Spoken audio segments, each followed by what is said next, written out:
Thank you for coming here today. We're very, very excited. I am Rebecca Rowe with Mixtape 317. If you can just take a moment to introduce yourself to our viewers. Hello, my name is HOHYUN. I'm a singer-songwriter, but I also direct, edit, and act as well. First off, congratulations on your new single, Flawed. Thank you. We just kind of want to jump right into the single. It's a track that kind of explores your journey of self-acceptance with your mental health. Can you tell us a little bit about the track as well as turning your personal experiences into your art? So this track was actually born actually by accident. So the story is I was going into the studio with a friend to produce a different song, and it was about 2 a.m. when I was sleeping the night before, and this melody just popped into my head, and I was just thinking, man, do I just go to sleep and get to the studio on time, or do I jot this idea down? And so I got up and I just pulled out my phone and got the voice memos app going, got some melodies down, then I started strumming on the guitar, got some chord progressions going, got a couple nuggets of ideas out, and then I brought it to my friend tomorrow morning, was like, hey, do you want to work on this brand new unsure idea or this other song that's a lot easier to work on that we were going to work on? And we ended up deciding on pursuing this unknown idea, and it resulted in this song. So it wasn't really planned, which is very similar to how the rest of the songs from the album that this song is from kind of were created. They all kind of happened because I was feeling something in a certain moment and they just kind of manifested themselves. And in terms of how it relates to my mental health journey, this, in terms of the story, both in my life and in the album, comes after the acceptance and the getting help portion of the story, where now we're past the point where we've understood what we need to fix, but now we're in the process of fixing. And it's kind of trying to highlight how the journey isn't a perfect, straightforward journey. It's one filled with lots of, ups and downs, and it's okay to still feel like you're flawed, even when you're taking the steps to make a change. I think that's beautiful. And I know it's something that so many people can resonate with. Can you share why being an advocate for mental health and bringing it to the forefront of your music is so important to you? For me, mental health has always kind of been a thing um, that I've had to deal with for most of my life. And I think it just naturally kind of seeped into my art because I didn't grow up having a lot of people to kind of talk to about what I was going through. I didn't have a lot of friends, and growing up in an Asian household, it wasn't really something to be talked about. So as a natural creative kid, when I would create things, and back then it was film because I was very interested in editing and visual effects. And so even when you go back and look at my art from high school, the short films that I made, they're very much centered around the theme of mental health because it's just something I needed to express so that I feel like people could understand me in some way. And today it's a much more intentional, conscious choice to make the art about these things. But now the goal is to kind of one, spread awareness, to normalize this conversation, especially within, the Asian community and the Asian male community, because it's very looked down upon for Asian males to talk about it. It's perceived as weak, and I'm trying to kind of dispel that notion. I also want my music to help people feel seen and heard so that they feel not as alone as I did, and I'm sure a lot of people do when dealing with this kind of thing. I think art is such a good way to be able to bring that message to so many people too, and to see somebody else dealing with that and be able to relate to that. I think that's a great message. Now you've produced Flawed as well. How did producing it change the way you could express these emotions? Well, this track in particular actually didn't produce completely on my own. Other tracks from the album, like Tomorrow, for example, that song was 100% produced by me. But this one I actually was going to the studio in mind of producing a different song. And so we ended up kind of collaborating on this. I came in with the original chord progression that you hear in the song on the guitar.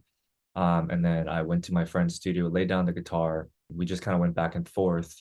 But I think I still have a large hand in most of my productions, even when working with producers. So in terms of answering your question, I think the ability to kind of control what the sound is, and especially with visuals in mind, we're very visual storytellers. So when it comes to creating the music, a lot of it comes with the visuals in mind already, as if I'm kind of soundtracking a music video or a film that already exists in my head.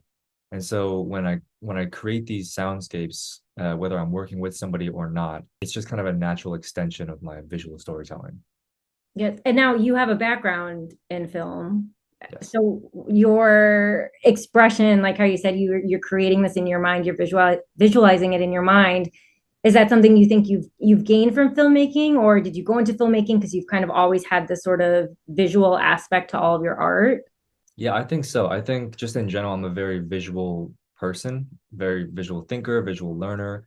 And so when it came to storytelling, visual just felt the most natural for me to be able to convey what I wanted to say without speaking because I wasn't the best with words and articulating myself, especially back in high school.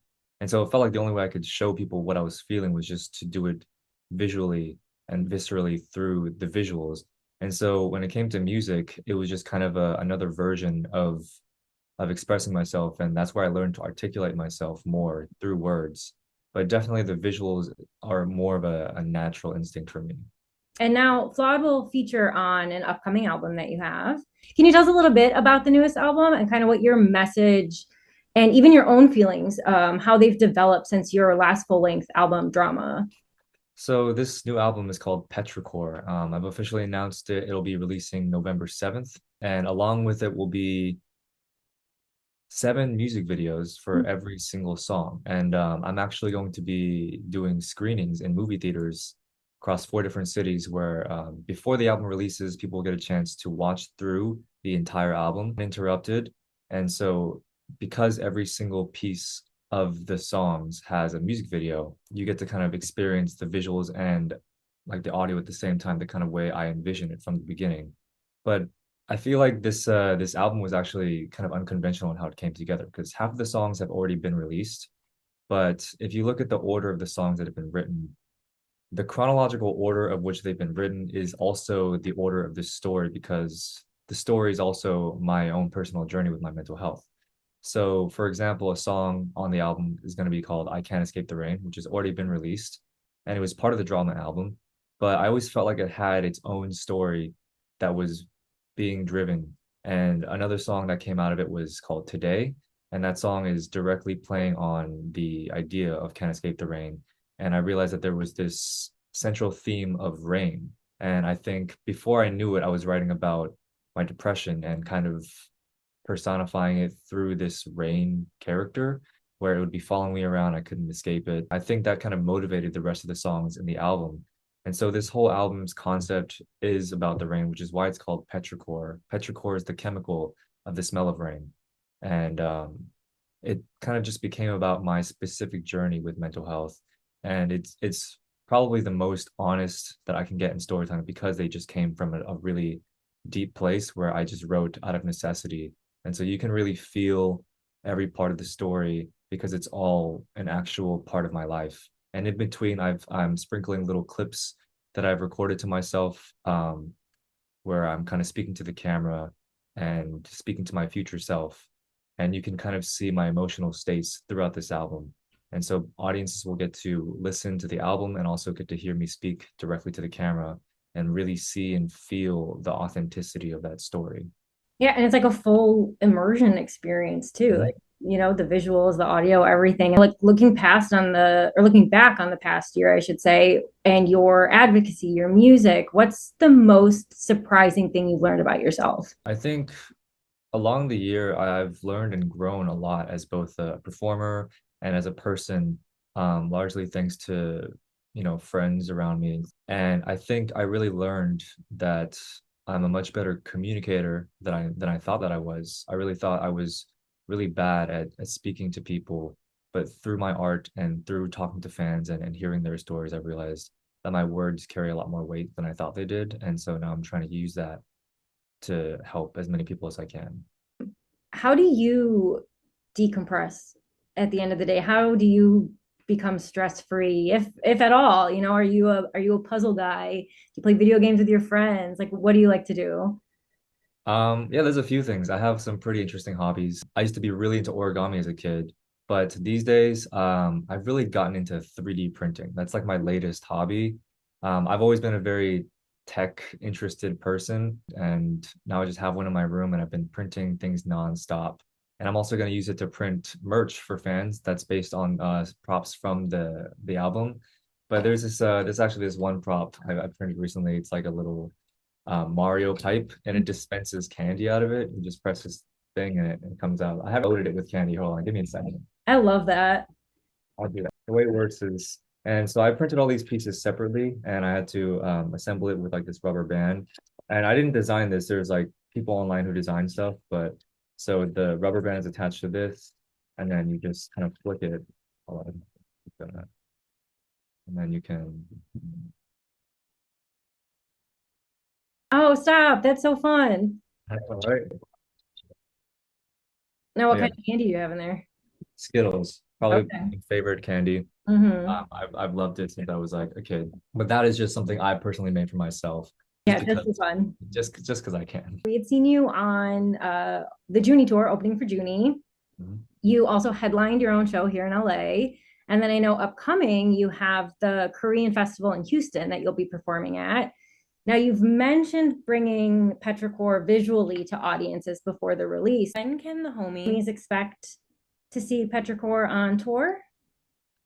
Absolutely. It'll only be 4 cities. We have yet to announce it officially, but it'll be Houston for sure. Houston's one we can absolutely confirm. The homies in Houston can at least expect to have the visual Petrichor screening sometime either late October or early November. I'm sure they look forward to it. I hope you get an LA date. We would love to come and see you as well. Yeah, we're trying very hard to make that happen right Yeah, now. definitely. Kind of just lastly, wrapping up here, is there anything you want to say to the viewers or your fans before we head out? I'd say just I guess in terms of the mental health stuff, if you're struggling with it, hopefully this album can help you process it and make you feel a little less alone and encourage you to go get some help because it really helped me out.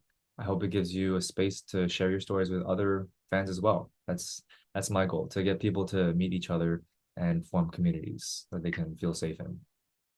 Yes. Well, thank you so much. It was really a pleasure having you. And thank you for having me. Of course, anytime.